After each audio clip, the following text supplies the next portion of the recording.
Au début, une demande de ce genre-là sur de la conception peut être simple. Ça, les premiers objectifs, peut-être, ouais, on veut juste fermer harmonieusement la coque, d'accord, avec une forme douce. Ouais, c'est facile à dire, ça, voilà. Et bien sûr, il faut que ça soit pas trop compliqué à faire, ok. Ben ça nous oblige en fait. Ça nous oblige parce que si vous prenez tous les mots les uns derrière les autres, ça a des contraintes en fait.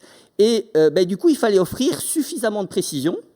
Et pourquoi cette précision était importante? Parce que vous allez me dire, ouais, on est en conception, les architectes, voilà, ils conçoivent, après on verra bien avec l'entreprise ce qu'elle va nous faire, voilà. Mais non, il y a une vraie volonté d'être très fidèle, si vous voulez, à la conception initiale, et donc, il faut pouvoir vérifier précisément que les études d'exécution, les modèles d'exécution qui vont être transmis ultérieurement, correspondent à l'intention architecturale représentée par la maquette de conception, vous comprenez? Et donc, on ne pouvait pas être approximatif. Il fallait que ça soit hautement flexible parce que, même si au début, ils étaient venus me voir en me disant « Ouais, Vincent, je t'assure, la forme est quasi figée », non, en fait, il y a eu beaucoup d'évolutions, tout simplement parce que l'outil a transmis des informations qui ont remis en cause certaines décisions conceptuelles, et il y a eu un échange entre l'outil, la conception, l'intention conceptuelle, l'outil, la conception intellectuelle, et ainsi de suite. Et donc, il fallait effectivement, il y a eu de nombreuses informations, de nombreuses modifications, et vous verrez, je vous en expliquerai une qui a été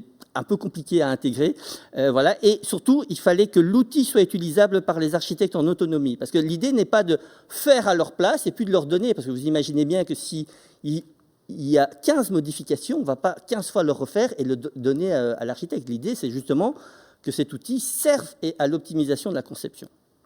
Et en plus, il y a un processus BIM chez Pictet pour le projet, et donc, des cas d'usage, ce sont les cas d'usage. Il faut pouvoir documenter en 2D précisément l'appel d'offres.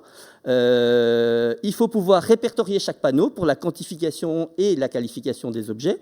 Et bien sûr, il faut que plus tard, l'objet puisse être interactif avec les autres objets de la maquette, puisque à la fois dans le projet architectural, vous verrez, il y a des objets qui sont venus agir sur cet objet-là de la coque, et puis dans le projet futur,